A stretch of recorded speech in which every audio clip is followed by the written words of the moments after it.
Selamat pagi, selamat ketemu kembali di dalam perkuliahan acara perdata. Kali ini kita masuki kuliah yang ketiga. Nah, sebelum saudara mempelajari lebih lanjut, mengerjakan tugas yang nanti Bu Puji berikan, silahkan baca materinya dulu.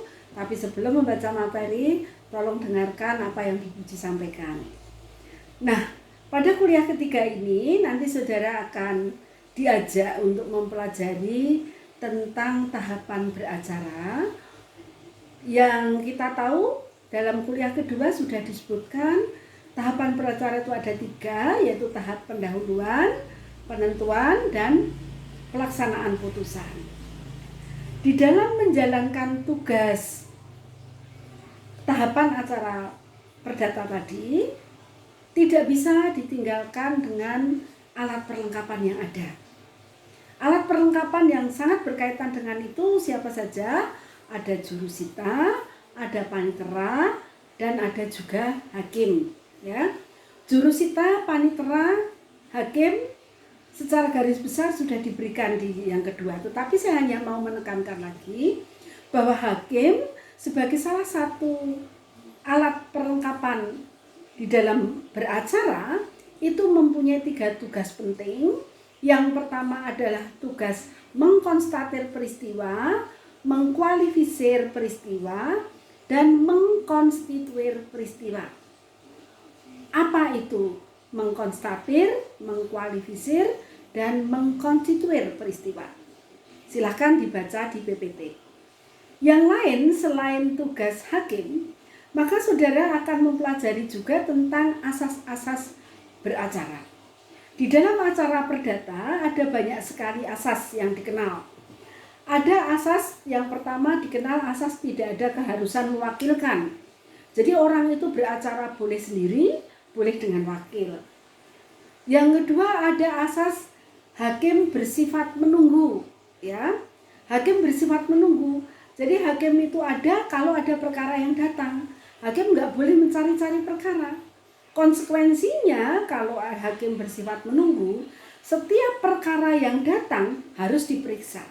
Nggak boleh loh hakim menolak, waduh ini nggak ada dasar hukumnya. Nggak boleh. Mengapa demikian? Karena hakim itu dianggap tahu hukum. Apalagi asasnya bersifat menunggu. Yang namanya menunggu apapun yang datang harus diselesaikan. Kemudian ada asas yang lain, hakim bersifat pasif. Hakim bersifat pasif artinya bahwa di dalam memeriksa perkara, hakim itu hanya memeriksa apa yang diajukan pihak. Hakim itu hanya memeriksa dan memutus apa yang diminta para pihak. Ini acara perdata, berbeda dengan acara pidana. Kalau acara pidana, hakim bersifat aktif karena dia akan mencari kebenaran yang sesungguhnya. Tapi dalam acara perdata, hakim bersifat pasif. Apa yang diminta ya itu yang diputus. Dia nggak boleh memutus lebih. Ya.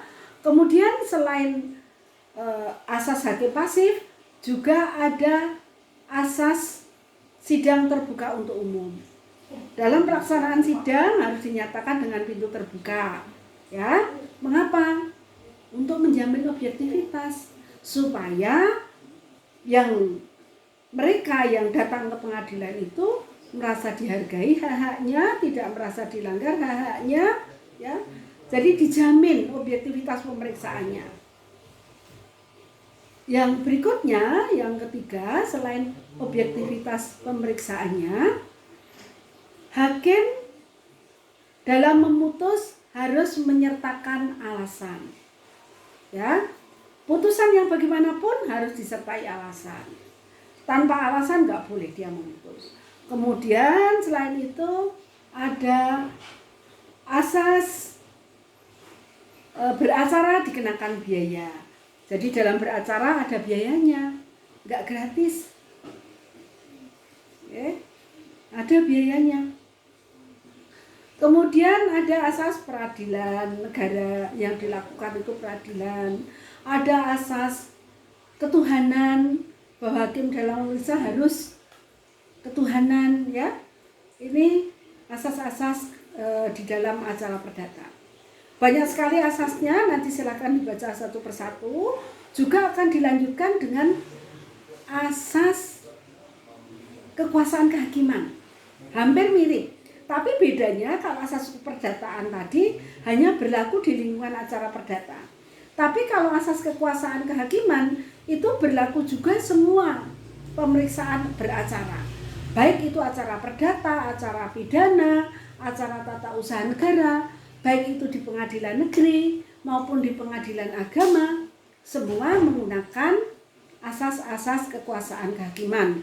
Misalnya peradilan yang bebas, tidak memihak, ya. Kemudian peradilan negara, peradilan hanya dilakukan oleh peradilan negara, ya. Kemudian ada asas sederhana, cepat dan biaya ringan, ada asas objektivitas. Silakan nanti dipelajari, sudah Bu Puji tulis semua di LMS. Itu yang bisa saya sampaikan sebagai pendahuluan dalam pertemuan kedua. Jangan lupa nanti ada tugas, kerjakan tugas itu supaya saudara mendapatkan nilai yang baik. Oke, itu dulu. Sampai ketemu pada kuliah-kuliah berikutnya. Sukses untuk kita semua dan selamat belajar. Salam.